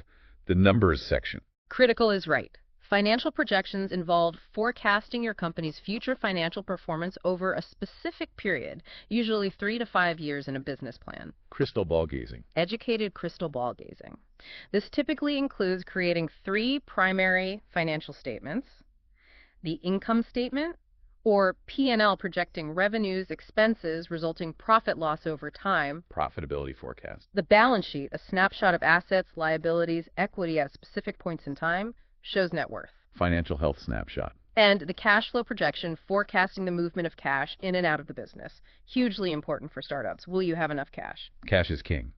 Analyzing these projected statements and examining relationships between different financial metrics, profitability ratios, efficiency ratios, liquidity ratios, leverage ratios derived from P&L, and balance sheet provides crucial insights. What do the numbers mean? Insights into potential financial health, sustainability, future prospects, vital for attracting investors, guiding strategic decisions. It shows you've thought through the financial implications. So it's about looking beyond the present and past to create a realistic financial roadmap for the future. And as you're charting that future course, you also need to anticipate and prepare for potential challenges, setbacks. That's where risk management comes in, also part of the business plan. What does a robust risk management strategy involve for a new innovation? Right. Planning for bumps in the road. Risk management is a systematic process. Identify potential risks that could negatively impact your business. What could go wrong? Analyze both the likelihood of those risks occurring and the potential severity of their impact. How likely, how bad? Prioritize which risks require most immediate attention. Focus on the big ones. And then implement strategies to mitigate or control those identified risks. It's about taking a proactive approach to protect your reputation, financial stability, long-term sustainability. What are the typical steps a business should take to implement an effective risk management process, perhaps outlined in the plan? The process generally begins with thorough identification of all significant, even less obvious loss exposures. Brainstorming risks could range from property damage, liability issues, income disruption, HR challenges, crime, employee benefits, foreign operations risks, intangible asset risks like IP infringement, regulatory compliance risks, lots of categories. Probably. Once identified, analyze them. Assess likelihood and impact, often using a risk assessment matrix or heat map to visualize and prioritize the most critical risks. Map the risks. Based on prioritization, take action, mitigate or control. Employ various strategies. Risk avoidance, don't do the risky thing. Loss prevention, reduce frequency. Loss reduction, minimize severity if it happens. So different tactics. Implementing redundancy through duplication of critical resources, ensuring separation of key functions, diversifying operations. Finally, continuously monitor and regularly report on risk management efforts. Ensure effectiveness, keep leaders informed of the current landscape, emerging threats. It's an ongoing cycle. So it's a continuous cycle of identifying potential problems, analyzing their impact, taking proactive steps, and then constantly monitoring and adapting. Okay, that covers the business plan aspects. Now, a core element of bringing an innovation to life is creating that tangible representation of your idea that leads us to the other plan. Prototype development plan preparation. What does this specific planning process entail? Focus just on the prototype. Right, zooming in on the prototype itself. This involves meticulously outlining all the necessary steps, activities, resources required to develop a functional prototype of your innovative product or service. The build plan. It's a detailed roadmap guiding the practical creation of your initial working model, from understanding initial requirements through testing and refinement. How are we actually going to build this thing? And the very first step in that prototyping process is prototype requirement analysis. Why is it so critical to start with a clear understanding of what the prototype needs to achieve? Why not just start building? Tempting to just build, but prototype requirements analysis is absolutely crucial because it involves systematic gathering and clear articulation of all the specific functionalities, features, performance characteristics your initial prototype must possess. What must this first version do? It's about establishing a shared understanding of what the prototype needs to do, how it should function, to effectively test your core assumptions and gather meaningful feedback. This thorough upfront analysis helps prevent costly misunderstandings, rework later, reduces the risk of the prototyping effort failing its objectives. Agree on the goal first. What are the typical steps involved in following a structured prototyping model during the development process? How does it usually unfold? While specific models vary, a general prototyping model typically involves first identifying the most basic, critical requirements for the product. What's the core? Start simple. Based on these initial requirements, the development team creates an initial prototype, a rudimentary working model, build version 1. This prototype is then presented to stakeholders, potential users for review and feedback. Show and tell. Get feedback. Based on the feedback received, the prototype is then iteratively revised and improved, a cyclical process. Refine, rebuild, retest, until it meets agreed upon requirements and effectively demonstrates the core functionality of the intended final product. Repeat until ready. Our sources mention several different types of prototyping models. Can you give us a brief overview of some of the most common approaches, different ways to prototype? Yes, several distinct approaches exist, each with advantages and use cases. Rapid throwaway prototyping focuses on quickly creating a low-fidelity prototype. Quick and dirty. Primarily for exploring initial ideas, gathering early feedback. The understanding is this prototype will likely be discarded, not form part of the final product. just for learning. Learn and toss. Evolutionary prototyping, on the other hand, involves building an initial prototype that is then incrementally refined, enhanced based on ongoing feedback. Build on it. With the goal of eventually evolving it into the final product. It grows over time. Incremental prototyping involves breaking the final product into smaller functional subsystems or modules. Build in pieces. Each piece is prototyped and tested separately before being integrated into the final product. Build and integrate. And extreme prototyping is a more structured approach, often used in web development. Extreme? How so? Typically involves 3 distinct phases. First, a basic static prototype of the user interface, wireframes, mockups. Second, functional screens with simulated data, logic, clickable prototype. Third, implementing actual back-end services, integrating them with the front-end prototype, fully functional slice. More phased. It sounds like each approach has its own strengths, depending on the specific project and its requirements. What are some of the general advantages businesses can realize by adopting any kind of prototyping model in their development process? Why prototype at all? Numerous benefits. It provides early visibility of a tangible, though preliminary product to customers, stakeholders, leads to better understanding, potentially higher satisfaction, allows easier incorporation of new requirements, changes based on early feedback, adapt as you learn, helps identify missing functionalities, potential usability issues early, find problems sooner. Errors, misunderstandings detected and rectified much earlier, saves significant time, cost in the long run. In some cases, components or learnings from the prototype can be reused. Don't waste effort. Prototyping offers significant flexibility in design, allows early testing of critical design decisions, de-risk design choices. The early feedback loop reduces overall risk of project failure by ensuring alignment with user needs. Build the right thing. Facilitates better communication, collaboration among team members. Bridges the gap between technical, non-technical stakeholders by providing a concrete artifact to discuss. Something to point out. That's a compelling list of benefits. Are there any potential disadvantages or challenges businesses should be aware of when using a prototyping approach? What are the downsides? Yes, important to be aware of potential downsides. Prototyping can sometimes become more time-consuming, costly than initially anticipated, especially if scope expands significantly. Scope. Constantly changing customer requirements.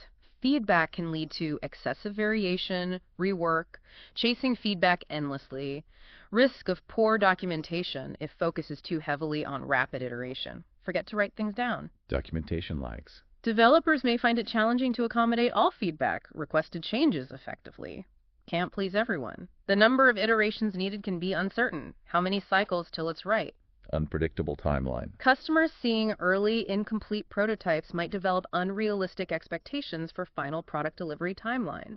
Manage expectations carefully. Potential for developers to become overly attached to the prototype makes suboptimal design choices. Not invented here syndrome. Attachment issues. Customer interest might wane if early prototypes don't meet expectations. Need to show progress. Prototypes might not always accurately represent performance or scalability of the final product, especially early ones. Might not scale. Focusing too heavily on the prototype might lead to neglecting other important aspects. Long-term feasibility, scalability, tunnel vision. Using different tools for prototyping than final development can introduce additional costs, complexities, tooling mismatch. And ultimately, the prototype might not fully align with business requirements if initial analysis wasn't thorough. Garbage in, garbage out. So it's a powerful tool, but it needs to be managed carefully, with clear goals and managed expectations. Our sources also touch on technical specifications and development approach as important elements of the prototype plan. What do those typically involve? Getting into the tech details. Yeah, the how of the build. Technical specifications provide a detailed description of the technical characteristics, performance requirements of your prototype. The nitty-gritty specs. Might include details about materials used, individual components, specific performance metrics it needs to meet, relevant industry standards or regulations. What are the technical targets? The development approach outlines the specific methodology or framework you'll use to actually build the prototype. How you work. For software prototypes, could refer to different software development methodologies, hierarchical, modular. For broader product development, might involve different project management methodologies, predictive, waterfall, iterative, incremental, agile, hybrid. The choice depends on the innovation's nature, prototype complexity, team's preferred ways of working, expertise. Choose the right process. And then, to keep everything on track and ensure timely progress, you need a well-defined development timeline, right? Part of the plan. Absolutely. A typical product development timeline outlines key phases, milestones involved in bringing innovation from concept to launch, helps manage expectations, track progress. What are the common stages? Often includes stages like generating concepts, ideation, feasibility, patent searches, research and analysis, target audience research, competitive landscape, goals, milestones, detailed blueprinting, comprehensive tech specs, user stories, preliminary model creation, prototyping, testing, refinement, beta release and refinement cycle, release to limited users, gather real-world feedback, iterate, and finally, product launch, final documentation, marketing, team training. Each stage has its own activities, estimated durations, a phased approach. And to make all of this happen effectively, across that timeline, you need to manage your resources efficiently. That's where resource allocation comes into play, especially in the context of prototype development. What does that involve? Assigning people and money. Pretty much. Resource allocation is the process of strategically assigning and managing all necessary resources, human capital, team members' skills, financial budget, physical equipment, project timelines to effectively achieve prototype development goals. Juggling resources. Involves carefully planning tasks required, understanding specific skills expertise needed, assessing resource availability, scheduling utilization efficiently, continuously tracking resource performance, making necessary adjustments as project progresses, and ultimately evaluating effectiveness of resource allocation strategies to inform future projects. It's active management. What are some of the key benefits and potential challenges associated with effective resource allocation in prototype development? Why is it important? And what makes it hard? Effective resource allocation leads to better collaboration, ensures everyone has resources when needed, improves overall efficiency, minimizes idle time, ensures optimal resource use, less waiting around, can boost team morale, distributes workloads fairly, recognizes individual skills, contributes to significant cost reduction, avoids overspending, project delays. However, potential challenges exist. Like what? Dealing with resource scarcity or unexpected limitations. Not enough people, money, time.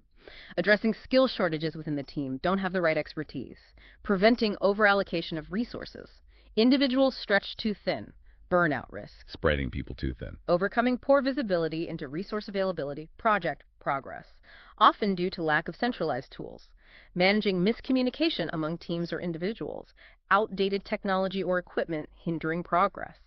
Lots of potential roadblocks. Managing those resources effectively does sound like a critical balancing act. Now, as you're building your prototype, iterating, you need to rigorously ensure it actually functions as intended and meets required standards. That leads us to the crucial areas of testing and quality assurance, often referred to as QA. What's the fundamental difference between these two concepts? Testing versus QA, they sound similar. They are related but different. Software testing is the specific process of executing a program, system, or prototype with the primary goal of identifying defects, errors, bugs. Finding bugs. And verifying that it meets stated user requirements, functional specifications. Quality assurance, QA on the other hand, is much broader, more encompassing.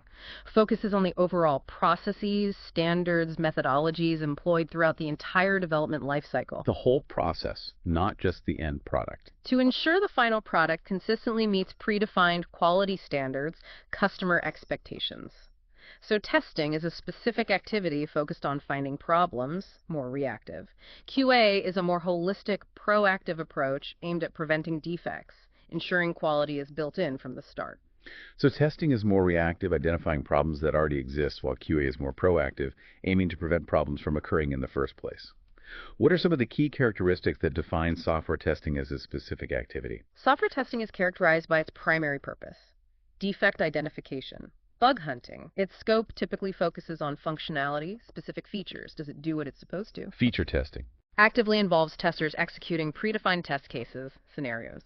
Techniques employed include both automated manual testing methods, testers generally responsible for ensuring software meets certain quality standards, reporting defects found. Main deliverables are detailed defect reports documenting issues identified. Here's what's broken. And what are the defining characteristics of quality assurance as a broader discipline? How is QA different? QA, characterized by its overarching purpose, ensures software product meets all specified requirements, aims for a defect-free product. broader goal. Its scope is much wider than just testing, encompasses entire development lifecycle processes, standards, documentation. It covers everything. Involves QA professionals monitoring the development process, reviewing specifications, design documents, conducting audits to ensure adherence to quality standards, oversight role. Like testing, QA uses automation, manual techniques, but also relies heavily on inspections, reviews, process audits, checking the process itself. Process checks. QA professionals responsible for ensuring compliance with established quality standards, developing, maintaining quality plans, audit reports as key deliverables, focus on preventing defects systemically.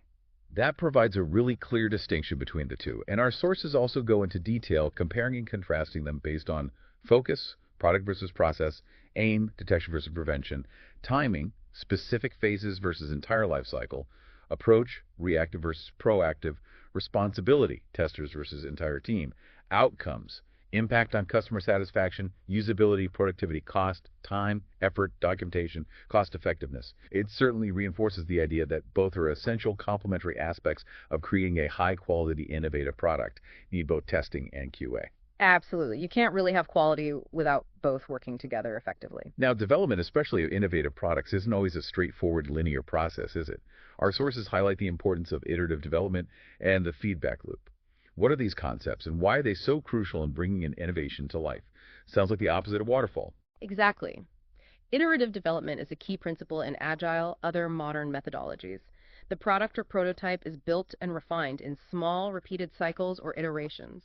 Build, test, learn, repeat. Instead of trying to build the entire thing perfectly from the outset, you build a small functional piece, get feedback on it, then use that feedback to improve it in the next iteration. The feedback loop is this continuous cycle. Develop, increment, get feedback, users, stakeholders, incorporate feedback, refine, improve in next iteration. Constant learning cycle. This approach is absolutely crucial for innovation because it allows for high flexibility, adaptability. You can quickly identify problems, unmet needs early on, incorporate user insights as you go, ensure the final product truly meets evolving needs, expectations, minimizes risk of investing significant time resources into a product that ultimately doesn't resonate. Avoid building the wrong thing. So it's about building and learning in small, manageable steps, constantly course-correcting based on real-world feedback. Makes a lot of sense for innovation. And finally, in this module focused on prototype development, we have the essential practices of documentation and version control. Why are these particularly important in an iterative, often rapidly evolving prototyping process? Seems like they could slow things down. Might seem like it, but they're actually crucial for managing that rapid evolution effectively. Comprehensive documentation is essential for capturing all critical info about your prototype initial requirements, design decisions made, testing procedures followed, issues changes during development, the project's memory. Keep track of everything. Version control is a system for meticulously managing, tracking all changes made to your prototype's code, design files, documentation over time. Absolutely vital in an iterative process with frequent changes. Tracking the changes. Version control ensures accuracy by maintaining a history of all modifications, provides a clear audit trail who changed what, when, significantly facilitates collaboration among team members, allows multiple people to work on same files concurrently without overwriting each other's work, prevents chaos. What are some of the key benefits a development team can realize by implementing good documentation practices and a robust version control system? Why invest the effort? Effective documentation facilitates much better collaboration. Everyone has access to a clear, up-to-date understanding of the project, reduces risk of errors, allows teams to easily revert to previous stable versions if needed, rollback capability. Safety net. Improves overall efficiency. Easier to understand, build upon existing work. Provides crucial traceability. Track evolution, understand rationale behind design choices. Ultimately helps ensure overall integrity, stability of your prototype, and associated data.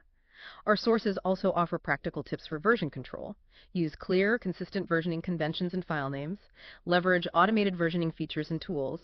Use dedicated version control systems like Git, designed for managing code, digital assets. Use the right tools. All of that detailed planning, development, testing, and documentation leads us to the final crucial module of our deep dive today. Prototype development stakeholder engagement strategies. This is all about strategically connecting and communicating with the key individuals and groups who can significantly influence the success of your innovation. Managing the people side. Our sources highlight 4 primary categories of stakeholders here: investors, partners, customers, and advisors and mentors. Let's begin by focusing on investors. Who are they in the context of prototype development, and what are some of the different types of investors an innovator might encounter? The money people. Right, the money people.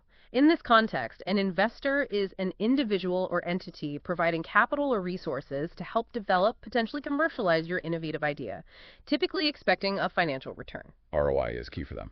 Our sources distinguish between passive investors, long-term, buy and hold in established markets, and active investors, aim to outperform market through hands-on strategies like fundamental analysis. Also differentiate between growth investors, seek high growth potential, and value investors, look for undervalued companies. Different styles. And what are some of the specific types of investors an innovator might seek out during prototype development and beyond? Who provides the cash? You might encounter angel investors, typically high net worth individuals, providing early stage capital, often for equity. Angels, early believers. Venture capitalists, VCs, firms, pooling money, investing in early stage, high growth potential businesses, usually for equity too, often larger amounts than angels. VCs, scale up money. Peer-to-peer, P2P lending platforms connect individual borrowers directly with individual group lenders, bypassing traditional institutions. Crowdfunding platforms operate similarly, often smaller contributions from many people. Crowdsourced funding. Personal investors are individuals investing their own capital in various instruments or directly in businesses they believe in. Friends and family sometimes fall here. Institutional investors are organizations like mutual funds, pension funds, insurance companies, investing large sums on behalf of clients' members. Big players. Lots of different sources. Crucial to understand the different motivations, investment horizons, expectations of each type. Sources also note the difference between true long-term investors, focus on fundamental business value, and traders, more focused on short-term market fluctuations, profits, need the right fit. So a really diverse landscape of potential financial backers, each with their own priorities and timelines. Next up are partners. What role do they typically play in the process of prototype development? Who do you team up with? Partners in prototype development are typically other businesses, organizations, even individuals who collaborate with you, contribute to the development process. Collaboration is key. Collaboration can take many forms. Sharing technical expertise, providing access to specialized equipment resources, contributing specific components technologies, offering guidance based on industry knowledge or market access. The key aspect of a successful partnership is it's usually based on shared goals, mutual understanding of benefits each party derives from the collaboration. Win-win. Bringing the prototype, ultimately the innovation, to life together. Collaboration and mutual benefit are definitely key for successful partnerships. Then we have customers. We've talked a lot about understanding them, but how do you effectively engage potential customers during the prototype development phase itself? Get them involved. Engaging potential customers for feedback on your prototype is absolutely vital. Ensures the final product truly meets their needs, addresses pain points, is something they'll actually want to use, purchase. Validation loop. How do you do that effectively? Several effective ways. Conduct user testing sessions where customers interact with the prototype, provide real-time feedback, watch them use it. Distribute surveys to gather broader opinions, preferences. Conduct in-depth interviews to understand reactions, suggestions in detail. Organize focus groups to facilitate discussions among potential users. Consider releasing a minimum viable product, MVP, or early beta version to a small segment of your target audience. Gather real-world usage data, iterate based on their experiences, get it in their hands. Getting that direct user feedback early and often sounds like an invaluable way to steer the development process in the right direction. Avoid building in a vacuum. Finally, we have advisors and mentors. Who are they in this context, and what kind of guidance and support can they provide specifically during prototype development? Experience guides. Exactly. Advisors are typically individuals with specific expertise in areas relevant to your innovation or industry. Specialized knowledge. Experts on call. Provide insights on aspects like technical design, material selection for prototype, testing evaluation methodologies, ensuring quality assurance, compliance with standards regulations. Our sources highlight core functions. Overseeing technical design, recommending appropriate prototyping methods materials, guiding testing evaluation phases, providing advice on QA processes, compliance adherence. For example, an engineering advisor might help optimize design for manufacturability. A regulatory advisor ensures safety standards are met. Specific help.